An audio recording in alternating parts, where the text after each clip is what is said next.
You ever had that toxic friend that you always kept giving them another chance because you always tried to focus on their good qualities, but their flaws were always getting in the way and you had no choice but to distance yourself from them, not because you wanted to, but because it's not good for your health? Well, to me, that's kinda what Resident Evil 0 is like. This is Officer Chambers from STARS Bravo team. Please identify yourself. Is someone there? Billy. Lieutenant Cohen. So, you seem to know me. Been fantasizing about me, have you? How's it going, everyone? Raven Draws here. Today I'm bringing you the review for Resident Evil 0, the HD remaster for the PlayStation 4. As always, if you enjoy this type of content and would love to see more, like, subscribe, ring the bell, all that jazz, you know the drill. Let's begin. Part 1. The premise. Resident Evil 0 serves as a prequel to the incident that unfolds at the Spencer Mansion, where Resident Evil 1 brought you a story about running around in a needlessly complicated house where it's easier to find a PS5 than it is to find the nearest exit. Resident Evil 0 brings you a story about running in a needlessly complicated house where it's easier to find a PS5 than it is to find the nearest exit, but with a dash of I like trains thrown at the very beginning to spice things up a little bit. Taking place just one day before the Spencer incident, the game starts off during the time when Bravo Team's helicopter crashes in the Arclay Forest, the same helicopter found in the beginning of RE1 Remake. You initially take control of Rebecca Chambers, a young woman whose experience with a firearm equals that of Yosemite Sam shooting at the sky using an auto-aim cheat and still misses, but makes up for it with medical skills that would even make Dr. Cox from Scrubs think twice before calling her a newbie. Out of the frying pan and into the fire, Rebecca enters an immobilized train looking for a certain Billy Cohen, a man who allegedly killed 23 people. As per usual with Resident Evil, it doesn't take long before things get messy. The first person she approaches would rather lose their head than tell her what's going on around here, and then a few zombies just show up from behind her. I'm sure they just want to see her ticket. Not long after that, Billy Cohen shows up, looking like Charlie Sheen from the movie Hot Shots Part 2, but with like minus 5% body fat and more likely to sell you a 12-step workout program than he is to murder you on sight. Not only doesn't he show hostility towards Rebecca, he even suggests working together. Initially she refuses, but after like 6.2 seconds later, she's like Walter White partnering up with Jesse Pinkman in Breaking Bad, saying, "Jesse, you know the business and I know the chemistry." But instead of dealing blue-dyed sugar on the streets, Billy's business is running around sporting a tank top and a surprisingly good-looking mullet, breaking girls' hearts and wearing his heart on his sleeve. No, seriously, he literally has a tattoo sleeve across his right arm that says Mother Love, a reference to a Queen song. If that's not wearing his heart on his sleeve, I don't know what is. Oh, and did I mention he's deadly with a firearm? Yeah, he basically made Rebecca an offer she can't refuse. Shortly after, the train crashes and the duo head towards the sewers and up a ladder that leads into, you guessed it, another mindfuck of a house. Oh boy, here we go again. Same shit, different mansion. Well, actually, it's the same shit, same mansion. Welcome to Umbrella's training facility, or as I'd like to call it, the Spencer Mansion Mobile Light Catfish Edition. Enter the survival. Oh shit, wrong game. Part 2. Presentation and graphical upgrades. In terms of graphics, if you played Resident Evil Remake, or perhaps you've already seen my review of it, you should totally check it out. You can probably already tell what I have to say about it. There's a lot that's still the same here. Pre-rendered backgrounds still look amazing, with some shots having some 3D work added to them to bring them to life on current gen. Textures on character models and environments look sharper than ever. Lighting behaves more naturally this time, making each room crippling with heavy atmosphere. But there are some minor differences. The FMV cutscenes in Zero look way better than in Remake, but that's probably because there's a lot more of them. So obviously I'm guessing that they put most of their focus towards Zero's cutscenes. I'm not a fan of how different Billy and Rebecca look when, for example, transitioning from gameplay to an in-game cutscene and then switching back to an FMV cutscene and then back to gameplay. But the sequence of transitions doesn't really matter. Whichever order it occurs, there's a dissonance no matter what. It's not game-breaking, but it is jarring. As for character models, they look amazing. However, there's something bizarre about Rebecca's character model. In Resident Evil 1 Remake, she looked just fine.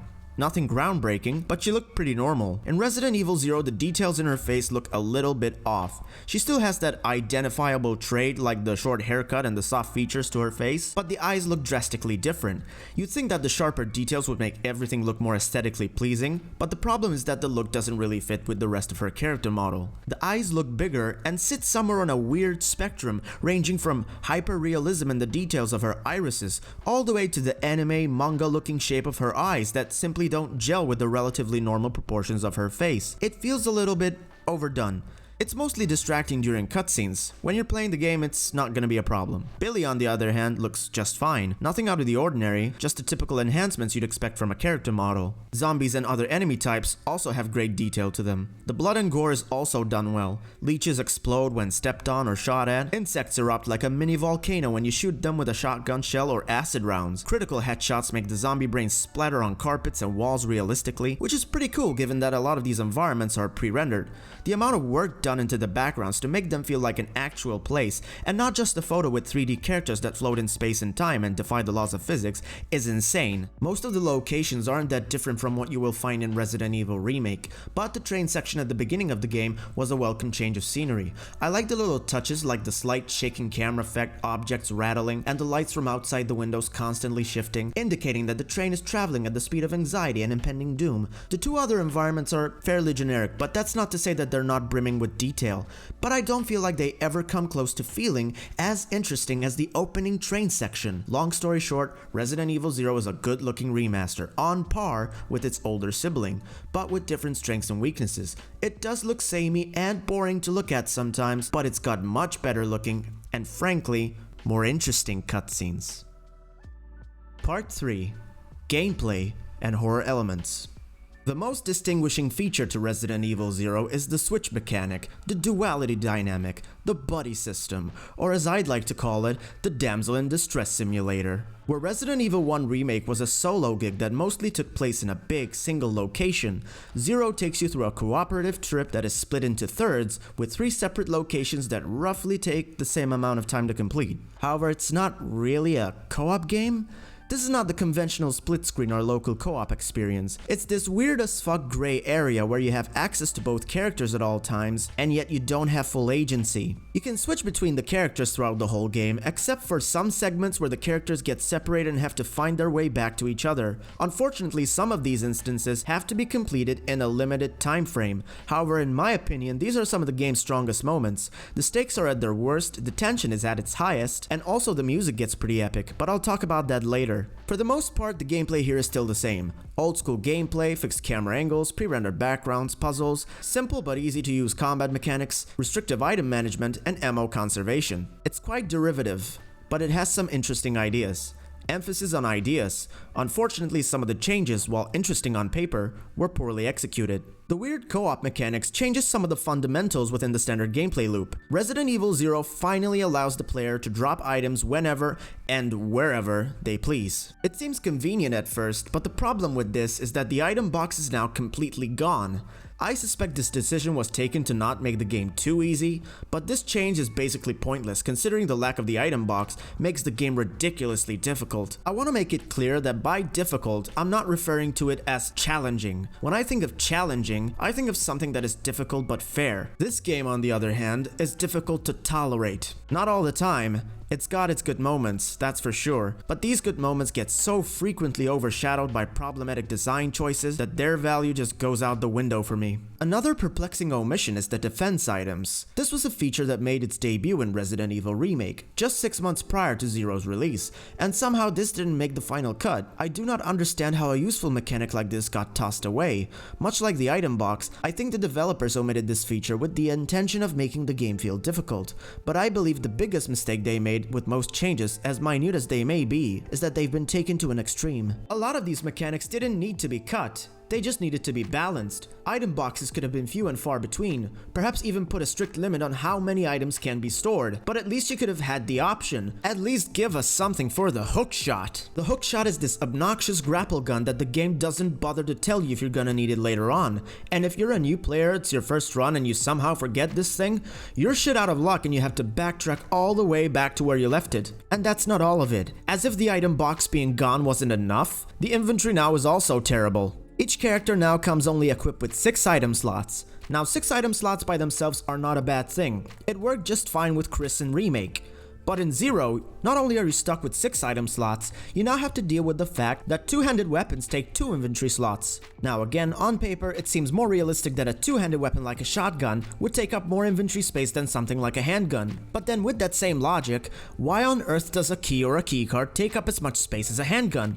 That makes no sense. Most of the time you're heavily incentivized to go into rooms by yourself, which is pretty ironic given this game revolves around co-op. That's how half-baked this system is. You're a lot better alone, and the other main characters don't feel like they balance one another. Rebecca is basically a walking item box that needs babysitting. Whatever you don't need at any given time, you just hand it over to her. And if you're giving her a powerful weapon like the Magnum, and the ammo that goes along with it, good luck checking the inventory every 5 minutes, hoping to God that her behavioral pattern is set to idle, and that she doesn't go full Sheva Alomar on your ass. The reason why these problems are nowhere near as intrusive with Billy is because Billy is reliable for combat, which is something you're gonna have to engage with a lot. He shoots better and with less recoil, can absorb more damage, runs faster, and because of all this, he's always the more convenient character. He does have one flaw, and that is that he doesn't know how to mix herbs. Only Rebecca can, but this isn't enough to make Rebecca the yin to Billy's yang. It is unbelievably one-sided, and it makes you wonder why Rebecca wasn't just someone you escort around. That's practically all you're doing anyway. There's only a handful of times that Rebecca's ever useful. Most of these instances are where Billy's gone or when he can't solve the puzzle.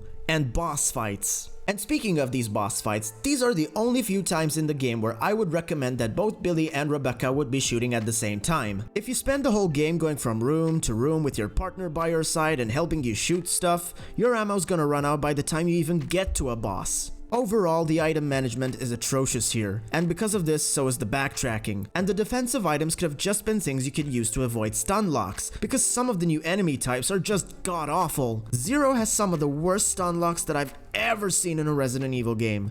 Cutting these features altogether did absolutely nothing but harm the gameplay experience, borderline ruining it. That's not to say that I dislike everything about Zero's gameplay. One thing that in my opinion Zero does better than Remake is it offers a better 2D control scheme. I wish the remaster of Zero had the Type E configuration from Remake though. If you don't know what I'm referring to, I'll have a link at the top of the video for my Resident Evil Remake review, where in it I explain all about why I found that particular control setup perfect for the way that I play. It's a shame it's not here, but luckily the 2D works a lot better for me this time around. It just feels right. It doesn't go batshit crazy when changing directions, and when turning around it has this sense of weight and inertia that I wish would have been in Resident Evil Remake. But even this improvement comes with problems. The fixed camera style just feels wrong in this title, often changing angles in contradictory ways that go against the flow of character movement and controller input instead of facilitating it. Now, obviously this is subjective, your mileage is gonna vary, but for me personally, if the camera angles are framed like this to create tension, but at the cost of sacrificing replayability and fun factor, then what's the point? Now, it's not like the fixed camera angles are what's making this a horror game. If you told me it was the opera singing on the other hand, now that's true survival horror right there. But anyway, to sum it up, I wasn't a big fan of the gameplay.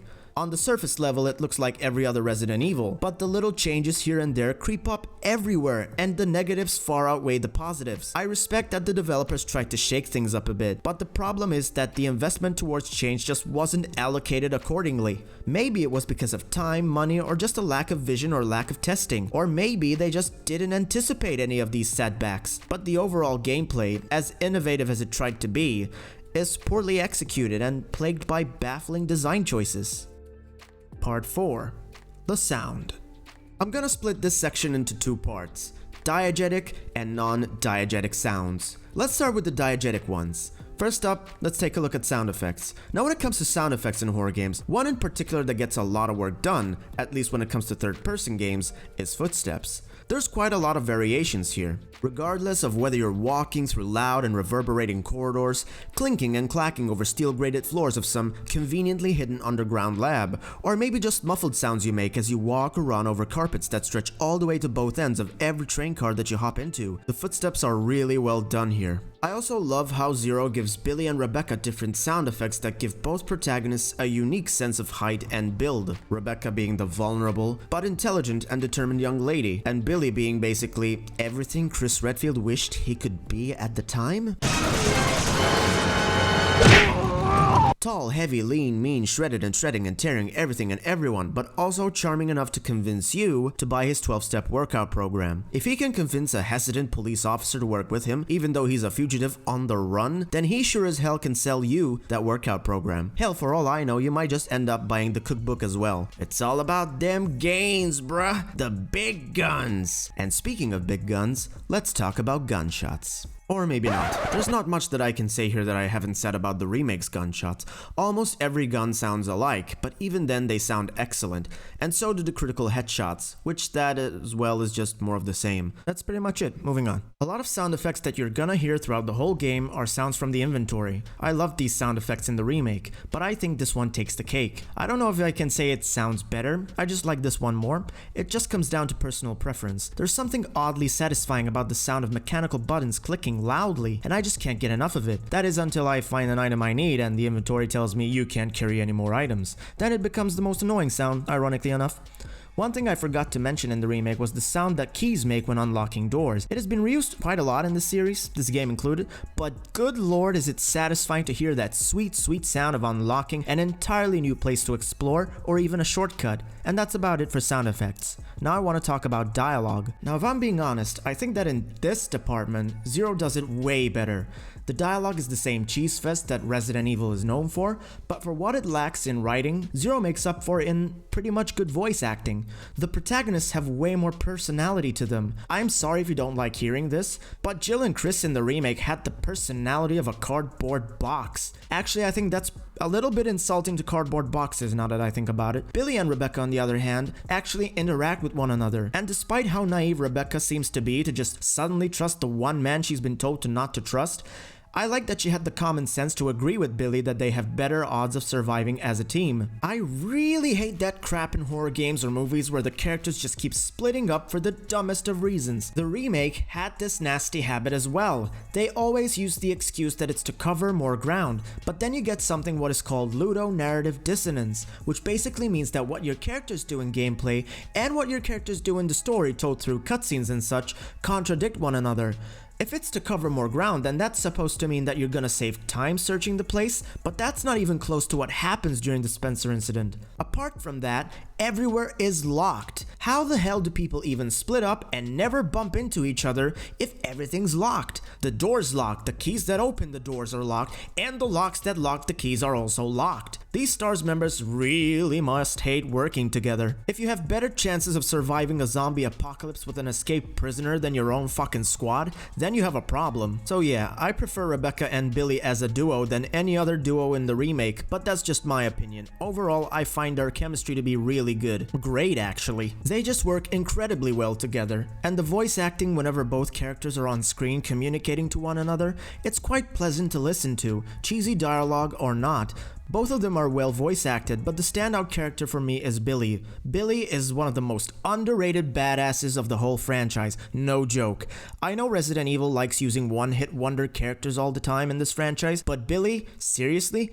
I feel like he's been done dirty. Maybe it's just me, but I find his character way more interesting than most other characters, including Chris. I love how they gave Chris a makeover in Resident Evil 5 and 6. Apparently steroids also give you a personality. Huh, you learn something new every day. But when comparing Zero's Billy to every other peasant, non-boulder punching, roid-raging portrayal of Chris, yeah, I'll take a game about Billy over Chris any day of the week. Now, since I'm looking at both protagonists of Zero individually and not just as a pair, let's talk about Rebecca. Her voice acting is pretty decent. They changed the voice from Remake to Zero and I think it gives off a completely different vibe. Personally, I don't prefer one portrayal over the other.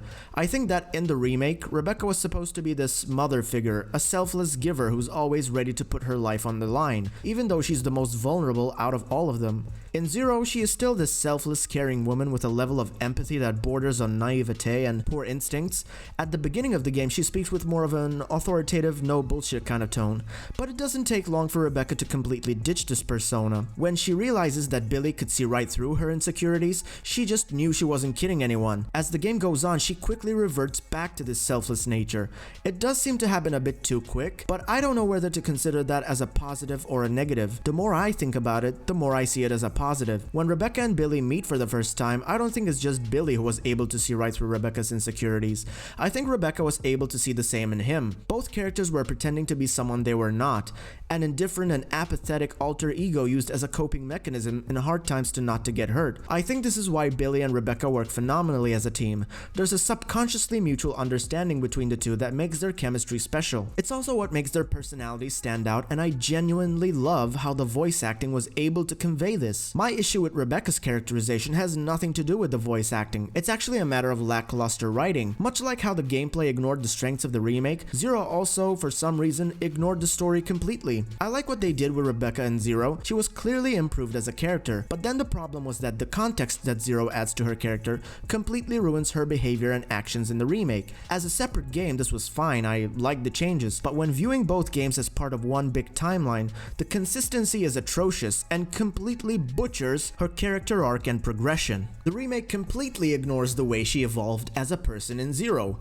rendering her entire journey to the Spencer Mansion and all the struggles she faced along the way completely meaningless. I mean, this is literally Danny kind of forgot about the Iron Fleet moment of the Resident Evil franchise when you think about it. It's that big of a plot hole, and it's an absolute shame how that inconsistency can ruin the female lead of this game, even though this is her best portrayal in video game form that we've seen so far. It just goes to show just how much of an afterthought Zero's story truly is. How this is even canon is beyond me. But anyway, I think that's all I have to say about Zero's dialogue. I guess the only thing that's left to mention is that I think the main villain was ridiculous, decently acted, but over the top and terribly written as well. Who the hell thought that an opera singing Sephiroth would make for a good villain in a horror game? I mean, can you imagine how that pitch went down? In my head, it just sounds like a Ryan George pitch meeting. I'm just gonna leave it at that. Moving on to the non-diegetic sounds. Let's talk about the background music, shall we? The music's pretty different from the remake, actually. In some ways it's better, and in other ways it's a bit worse. Let's start with the ambient music. In locations that feel reminiscent of the remake, Zero once again uses these ambient tracks to create a sense of unease and mystery, but this time around it sounds a little bit louder, just enough to feel like there's a bigger sense of urgency when solving puzzles.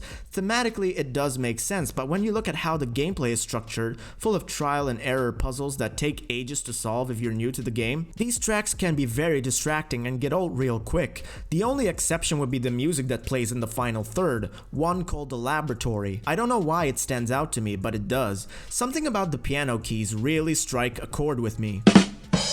Also, it goes without saying that the save room theme is amazing. It's not spooky like the remake save room music, but instead it's got these upbeat piano notes that feel a lot more like something from a JRPG. I get these Final Fantasy and Gravity Rush vibes when listening to it. It's just so calming. For real though, the save room music is something that this franchise keeps knocking out of the park time and time again. I feel like overall the remake did a much better job with its ambient music than Zero did, but what Zero fails to achieve with the ambient music, it makes up for it with more bombastic tracks and battle music. Boss battles and encounters with the leech monsters sound loud and frenetic, but there's two moments outside of these instances that provide what I feel is the best music in the game, and on top of that, these two music tracks are undoubtedly the reason why they're my two favorite moments of the entire game. The first moment is when Billy or Rebecca have to run all the way back to the end of the train to stop it from derailing or crashing. The second moment is when Billy has to save Rebecca's life, and I can tell you without a shadow of a doubt this is my personal favorite moment of the whole game. While these moments can be ruined by frustrating controls and enemy stun locks, I'm looking at you, you dumbass monkey. When they work, they absolutely work. The music just sends chills down my spine, and when things go smoothly in this moment of truth, it makes you feel like an absolute badass. And through your actions, Billy also ends up feeling like a badass himself. There's very little about Zero that surpasses the remake, but if there's one thing that it gives its older brother a run for its money, it's the music. The ambient tracks leave quite a bit to be desired, but when it brings its A game, it brings its A game. Zero doesn't sound tonally as dark as the remake, but in regards to my own personal experience, it has the more memorable music. Really outstanding. Now it's time to wrap things up. Part 5. Conclusion. Resident Evil 0 feels like a tragedy with no resolve. It is the last of its kind, the final Resident Evil game to have ever used fixed camera angles, and ultimately the final nail in the proverbially undead coffin. Releasing right off the heels of Resident Evil Remake, it should have been a total win for the series, a chance to show that fixed camera angles still had a place within the franchise, and that the success of Remake was not just lightning in a bottle. Unfortunately, that never happened. I guess it just wasn't meant to be. As melancholic as that may sound, it wasn't the end of the world. It was just the end of an era, the era of fixed camera angles. I'm sure that there are a few people who wholeheartedly prefer this clunky style of gameplay, but as someone who has experienced fixed camera angles, before they went away mind you, all I have to say to you is, I don't understand you one bit. But, with that being said, I understand that these games might hold a special place in your heart, and I empathize. There's definitely a case to be made that most people who want this style back are just stuck in the past, but there's also a slight probability that these games may have helped some of you to get through some real dark times, man. I mean, who knows? Games can really do that, you know. I'm speaking from experience. It's why I'm doing these reviews in the first place. So what do I think about Resident Evil 0 and its legacy? I'm just gonna go ahead and say it. Resident Evil 0 desperately needs a remake. It's a lot of wasted potential. Now I get it, saying that Resident Evil games need a remake at this point is kind of a meme. Almost every game is getting a remake, but if there's one game that desperately needs a remake, or at least one game that I want to be remade, it's 0. There are some other games, but that's a topic for another day. 0 had the right idea, but not the right plan, unfortunately. It is both painfully derivative of a formula that was absolutely getting old, and regrettably innovative in all the wrong places. The co-op, while a neat concept on paper, is totally flawed. The point of a co-op partner is to have a second playable character with full autonomy, giving both players a new and fun way to experience the franchise. But unfortunately in this game, 2 playable characters just means double the frustration, double the backtracking, double the item management, and half the fun. It does make for a more compelling narrative and character dynamic, but when the fun factor takes this much of a hit, it just isn't worth the changes. It ends up feeling like a poorly thought out escort mission. Also, when it comes to 0 being an origin story for both the raccoon zombie outbreak and Rebecca, the context added to her character is contradictory on a frustrating level. However, even with all of that stuff holding the game back, there are some redeemable qualities. So with that being said, should you buy Resident Evil 0? The answer is, it depends. It's one of the least fun games in the franchise. I often find Resident Evil 0 to be the least enticing entry to revisit. Now, numbered scores don't really mean much when it comes to a review, so instead of rating the game out of 10, I like to rate my personal experience out of 10, just so you know how I feel about the game, and I just like putting a number on it. But in no way, shape, or form does this reflect the quality of the game. It is just a way for me to quantify the impact that it left on me. So if I had to give it a number, I'd say it would be about 6 out of 10.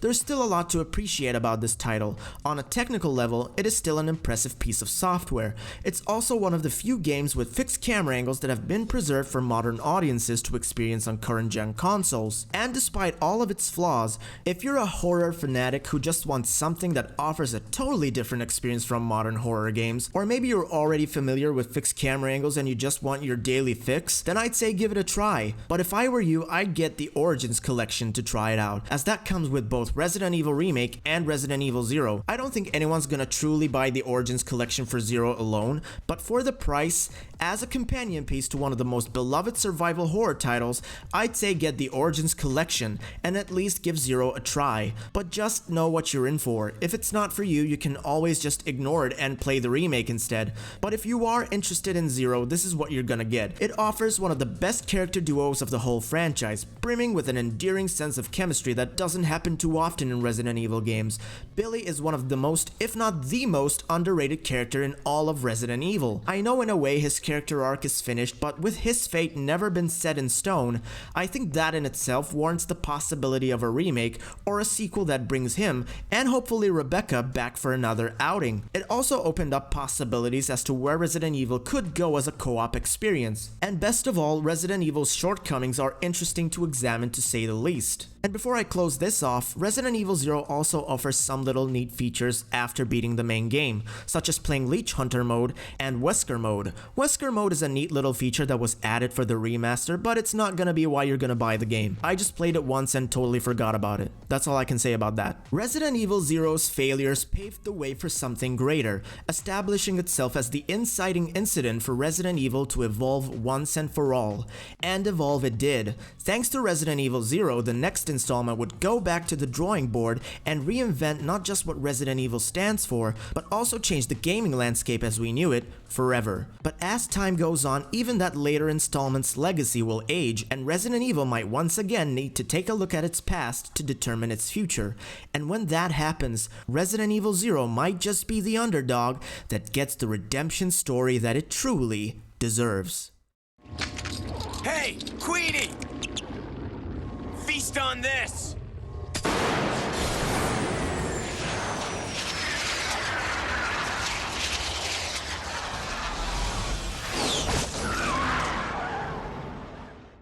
And with that, the Raven draws to a conclusion.